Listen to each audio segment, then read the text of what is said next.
So I grew up in Florida. I was around 5 or 6 when this happened, and although some things are a little hard to recall, please forgive me as I attempt to translate the memories of my child self, along with what my mother and sister have told me, since the terror instilled in me from this ordeal still remains. Maybe this will prove to be therapeutic. This happened around 1990 to 1991. My mother suffers from bipolar disorder and did not like to take her medication because she felt cloudy and numb on it. She's originally from Thailand and has always told me, "It's America that makes me crazy." She'd often self-medicate with booze and cigarettes. She even kept a mason jar under the sink of something red that she made herself, no idea what was in it, but it smelled awful and she called it Mommy's Kool-Aid. She told me I was not to touch it, taste it, and definitely not to tell my dad. And since I was the world's pickiest eater who hardly ever saw my busy father, that was not a problem. My dad was in the military, and he would often go on TDYs out of the country, so my older sister and I were left at home with our mother, who was for the most part perfectly capable of caring for us, but she had her bad days, as all parents must, complete with off-the-chart mood swings that fluctuated between laying on the couch all day to wanting to play hide-and-seek with us and chasing anyone she found with a large kitchen knife. Typical childhood. Sometimes she'd go to Tampa for a few days to gamble or party with friends she'd made, most of them also from Thailand or the Philippines. They all seemed outgoing and loud like my mom. I watched a lot of TV when I was little, and just assumed that that's how real life was or should be. And no one on TV acted like my mommy, so I just thought she was a huge weirdo. I was always embarrassed at how people reacted to her, because that's how my dad and sister acted, and being so young, I didn't have any compassion or understanding. I wanted her to be like a TV mom, and it didn't help that my dad was always berating her for acting crazy, and that she had to be careful while he was gone and strain up or the state's gonna take away our kids. My dad looked down on her, and after a while, I followed his example. I can't believe I did that, and I'm totally ashamed of myself, but I can only blame my youth and ignorance. One day, I remember she was in a super good but super distracted mood. She was curling her hair, putting on lipstick, jewelry, and her perfume was in the air. Offhandedly, she informed us that she was going to Tampa. I was a little confused because my dad was still gone for TDY and wouldn't be back for another week, and we had school in the morning.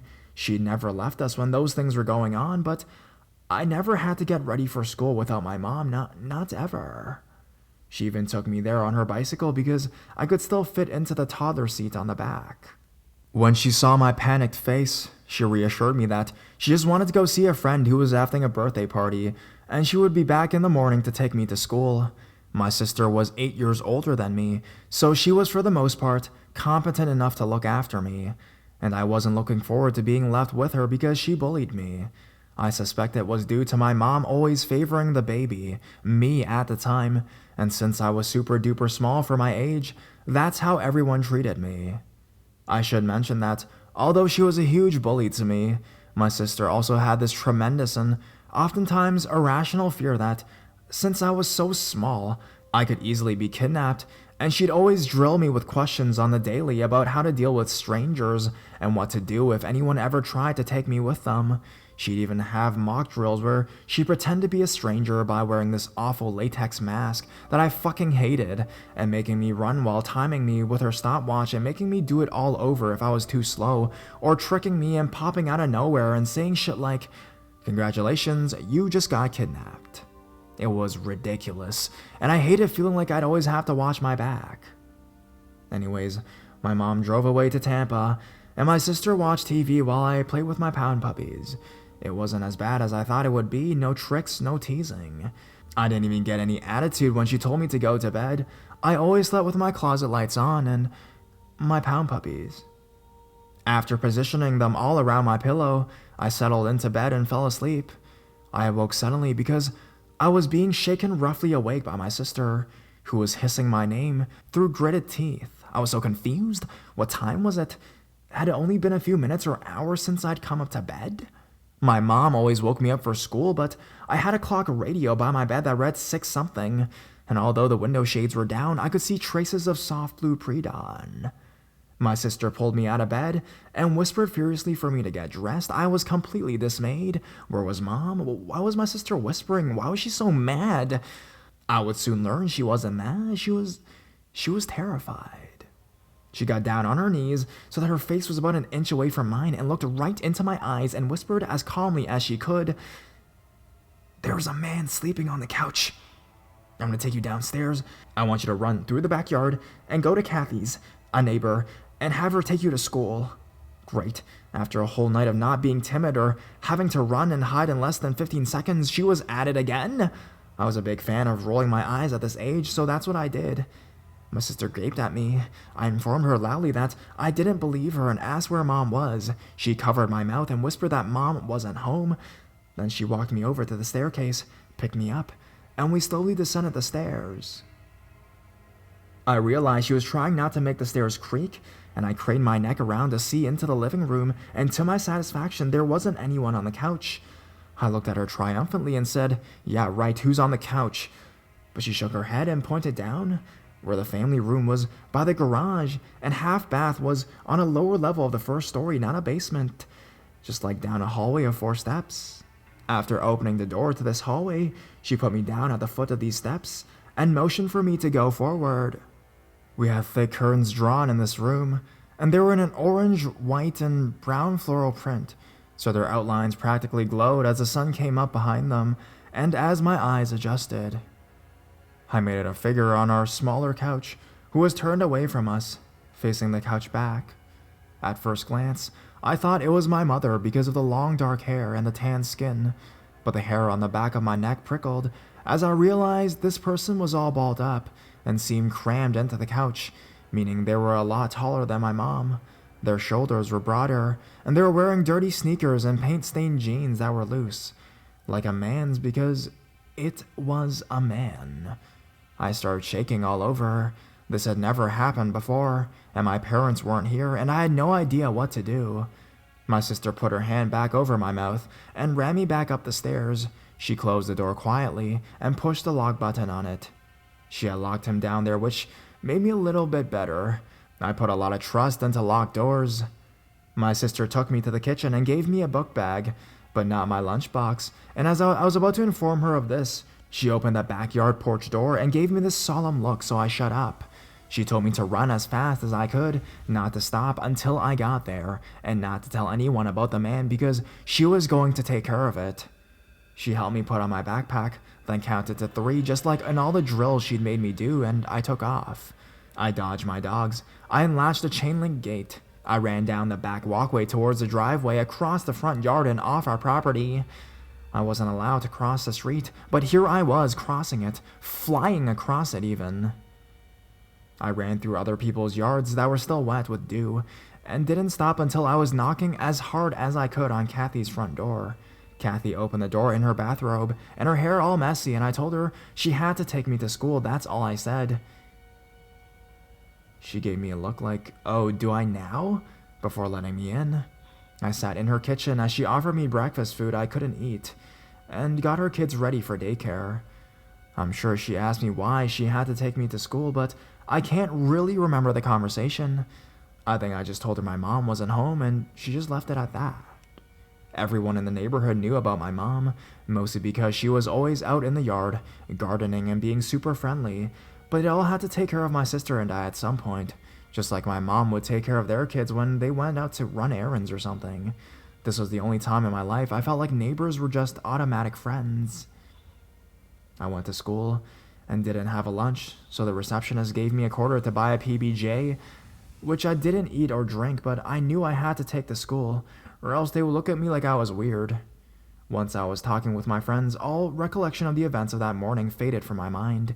It wasn't until after school that I remembered everything again, because I didn't see my mom's van waiting for me. I didn't see her on her bike or waving an umbrella at me. I didn't see Kathy or my sister or anyone that was there for me. I stood there looking and thinking I could probably walk home, but I was terrified of having to do that simply because I was told not to. There was a boy in my class with white blonde hair who lived in my neighborhood, and he was staring at me. I felt uncomfortable and turned away, trying to look like I belonged there and that everything was okay. But I caught the attention of his father, who had been helping his younger kids onto their bicycles. "Honey, where's your mommy?" he asked me. I didn't want to lie, but I also didn't want to confess that I didn't know. I didn't want them to know about all the weird shit that's been happening, because what if they told other people or the teacher or the police? I didn't want my mom to get in trouble, and I didn't want to get in trouble either. "Do you want to walk with us? She lives close by, right?" he asked his son, who nodded. He made his son walk his bike and keep pace with me while he watched his younger kids. I think this kid asked me where my mom was, but I didn't know what I told him or if I told him anything because I knew his dad was listening. I think I said my sister was supposed to come get me, so the issue would be minimized to an irresponsible older sibling, and not all-out parental abandonment. I think children that are raised around the threat of impending instability are quick on their feet with responses like that, or just play dumb. Once we got to my house, I ran up the driveway as the father watched, waiting to have responsibility relinquished. But I noticed with a sinking stomach that the garage was down, which meant my mom's van was not in it, which meant my mom was not there. I froze, fearing discovery, wondering if I could just wave goodbye and go to the backyard and sit in my playhouse, but almost as if by magic, I saw my sister turn in the driveway on her bicycle. The dad gave her a major disapproving side-eyed. They talked a bit, and then he smiled at me and they all waved goodbye. She ran up to me and grabbed my hand, so I followed her up the walkway towards the stairs of our front porch, and we went into our house. I asked her if the man was still here, and she said no. She told me after she saw that I had made it to the neighbors. She went down to the family room with the biggest knife she could find. She kicked the cushions to wake this guy up and yelled, Who the hell are you? What are you doing in my house?" And he, seeing her towering above him with his knife and being super disoriented, probably hungover, screamed in bloody terror and cowered behind some pillows. "I'm a friend of your mom's," he told her. "She told me to look after you. I folded the clothes. My sister then pointed the knife at him and told him to get up slowly. She waved it at his face and told him to get out, which he was happy to do so. He managed to unlock and pull open the sliding doors in the family room, which we never used because it was too hard for anyone but my father to shut it all the way, and she said the dogs jumped on him, trying to be friendly. But he just thought they were going to attack him, so he picked up the pace as he climbed over the chain link fence and disappeared. After locking everything up, my sister said the phone rang and it was our mother. She said Mom sounded drunk and asked her if we'd met her friend, and my sister flipped out at her. Our mother could not understand why she was so upset and explained that while she was driving a few friends home, when they met a real-life Seminole walking down the road, so they pulled over and harassed him long enough to find out he didn't have a place to stay that night. So being in a super good mood, and since she loved making new friends, my mom told him he could stay at her house, but he had to fold some laundry and watch her kids so she could stay out and keep partying. He agreed. She let him in through the garage, told him where to find the basket of laundry, and told him there's some beers in the fridge, but not to go up to the second story. My sister said she said it like, well, I told him not to go upstairs, like that ensured our safety or something. I wish I could end the story on a happy note, because that right there seems like a great place to end it. It's kind of light and funny even, but sadly, no. That weekend, my sister asked us to sleep over at our friend's and my mom let her. She always lets us do stuff like that, and she was being extra nice to us. I guess because of what happened earlier that week. She even told me I could have someone sleep over, so I called all my friends from best to worst around 8 to 9 p.m. and invited them to come sleep over. And though I expected they would all jump at the chance, sadly, one by one, their parents all said no. I kept trying to come up with more girls in my class that I could call, until my mom told me it was too late and past my bedtime, so I made it up the stairs full of the pouts. She asked if I wanted to sleep in her room and have a sleepover with her, but I just whined no, as mean as I could, and got ready for bed. All the energy I was putting into being a huge brat must have been exhausting, because I fell asleep immediately. I woke up with a start, because my dogs were barking in the backyard. I remember I opened my eyes and instantly felt strange. It was pitch black. That shouldn't be. My closet light was always on, always. Sometimes my dad would turn it off before he left for work early in the morning, but I always woke up and turned it back on, even if the sun was almost up, and I could see around in my room. When I was in bed, the closet light was on, period. Besides, it was not early in the morning this time, and my dad was not at home. I got super pissed. Who turned out my light? I stared into the black until my eyes adjusted enough that I saw the darker black rectangle of my open bedroom door. I always left my door wide open, but in the dark, it looked like it was opening into a void, and anything or nothing was just through it. My anger faded and I started to shake. I decided to leave the safety of my covers, walk over to my closet, and flip the switch back on. That would set everything right. I made my way over to the closet, felt nothing on the wall until I felt the switch and flipped it. Nothing happened.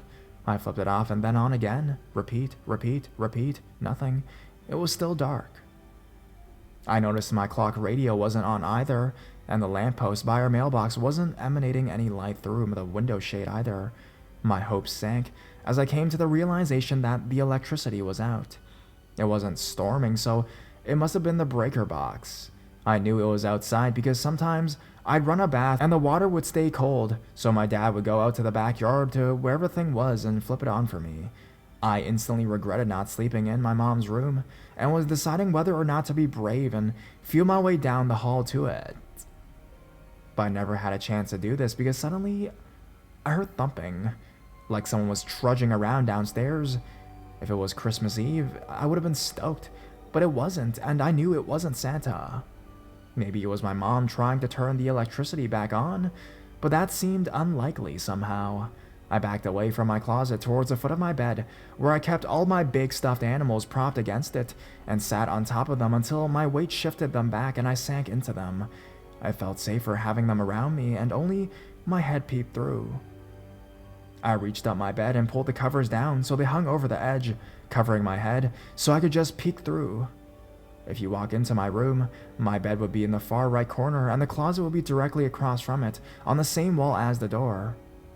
The door swung open to the right where I was. I couldn't see down the hallway anymore, but I could see through a crack of black by the hinges. I heard the trudging get louder until it was coming up the stairs. Once you got to the top, you could either go left to the bathroom and my parents' room or right towards my sister's room or my room. I wondered where this person would go, and I noticed there was a movement through the hinge crack coming towards my room, so I held my breath and closed my eyes tight. Whoever it was came in slowly, as if they weren't sure about their surroundings. I heard them stop and then move over to my bed. I smelled something like mommy's Kool-Aid, and I heard them grab my pillow and toss it towards the closet. I know because it hit me in the head and then tumbled to the floor. The pound puppies must have gone flying because I heard the soft pit-pat of them landing around me. And after a pause that seemed to last forever but was probably more like 15 seconds, whoever it was walked out and went into my sister's room, shutting her door behind them. My first reaction was to run to my mom's room, but I was scared this person would soon discover the room was empty and come out quickly, so I got up and looked down the hallway. I heard something faintly down at the end, so I ducked down by my rocking chair. From this vantage point, I was able to see directly down the hallway, but I couldn't really see anything down it at all. It was just a big, black space. I always threw all of my clothes on this rocking chair, so I got down low under where they draped and stared in front of me. I remember feeling the strain of my eyes dilating, not knowing that's what they were doing as I watched the black rectangle of my doorway change ever so slightly. There was something darker, something moving towards me. It was close to the ground and sounded like a scruffing animal crawling on all fours, but I knew it was deceptively small in its posture, and all I could do was stare in horror as it came closer and closer. This thing was darker than the dark. I watched as it crawled over to my bed and heard it as it felt all over the sheets and covers. My teeth started chattering as I realized it was searching for me. It started feeling around on the floor under the bed, touching my stuffed animals. As it got closer to me, I let out a small gasp. It stopped and turned towards me. Suddenly, I felt a hand on my face, another on my shoulder, and something was pulling me out from under the drapes of my clothing and pulling me against them, holding me. They were shaking too, and I realized it was my mother. She knew her way around the house in the dark, and suddenly we were gliding down the stairs and out the front door into the cool night air, running across the yard in our PJs to our next door neighbors, who let us in and called the cops. My mom wouldn't let me go outside with her while she talked to the police, but told me later the guy, her friend, who my sister had kicked out, had returned because he was furious at her for being unforgivably rude, and my mom, who he felt had cheated him out of their deal. He knew our dad wasn't home, and since our breaker box was located outside, he managed to turn off our power, came back in through the sliding door my sister hadn't managed to lock, thinking he'd scare us and make my mom apologize or something. That's what my mom told us that the police had told her. She said that when they pulled him out and handcuffed him, he kept repeating, "But I folded the clothes." She still to this day tries to make it into a joke by imitating him while my sister and I cringe, although lately, I find myself wanting to laugh with her. Maybe someday I will.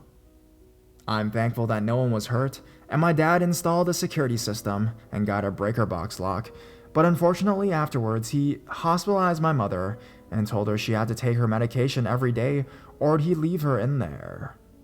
She agreed, but they ended up divorced 5 years later, and it took me my entire childhood before I could understand and forgive them. I'm still working on learning how to forgive myself, but I imagine a lot of people are in the same boat as me. Looking back on that now, I'm just so relieved that my sister wasn't home, because who knows what the hell that guy had planned.